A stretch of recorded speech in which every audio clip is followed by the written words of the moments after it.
दिल है मुश्किलची release date जवळ येऊ लागलेली आहे आणि राज ठाकरेंनी कृष्णकुंजवरती पदाधिकाऱ्यांची बैठक बोलावली आहे। प्रदर्शनाच्या रणनीती संदर्भात या चर्चेची शक्यता वर्तवली जाते आहे। गणेश ठाकूर आहेत आपल्या सोबत। गणेश, काय घडतंय मनसेच्या बैठकीत?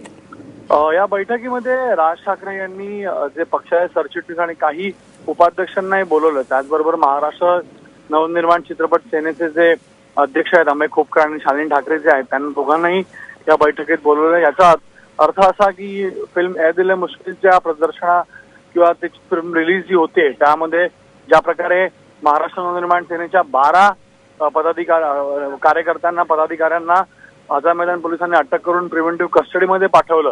त्यानंतर आता मुंबई पोलीस अशा प्रकारची कठोर भूमिका घेत असल्यामुळे आपण आता आपला विरोध कसा पुढे न्यायचा, त्याचबरोबर हे सक्सेस कसं करायचं यासाठी ही बैठक बोलवण्यात आली आहे अशा प्रकारची माहिती आम्हाला सूत्रांकडून मिळते।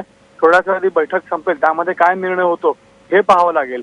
पण सगळ्यांचं लक्ष तर राज ठाकरे यावर काय भूमिका घेतात हे पाहायचं आहे। कारण करण जोहरने ज्या प्रकारे फिल्म रिलीज करू दे अशी विनंती केली होती ती विनंती मनसेनं नाकारली आणि ते आपल्या भूमिकेवर ठाम आहेत।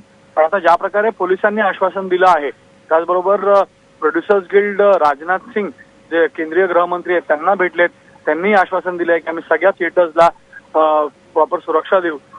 त्याबरोबर जे सरकारची भूमिका आहे तीही आहे की हे सिक्युरिटी प्रोव्हाइड करून फिल्म रिलीज करण्यात येईल। तर मनसेचा हा जो विरोध आहे तो विरोध सक्सेसफुल कसा करायचा किंवा या फिल्मला रिलीज होऊ कसं नाही द्यायचं याबद्दलची बैठक आहे। आणि या बैठकीमध्ये सरचिटणीस त्याचबरोबर काही उपाध्यक्ष सामील आहेत आणि ही बैठक अद्याप सुरू आहे। 11:30च्या सुमारास ही बैठक सुरू झाली होती आणि आता ही बैठक अद्याप सुरू आहे, ज्यामध्ये राज ठाकरे स्वतः या सर्व पदाधिकाऱ्यांशी चर्चा करतायत।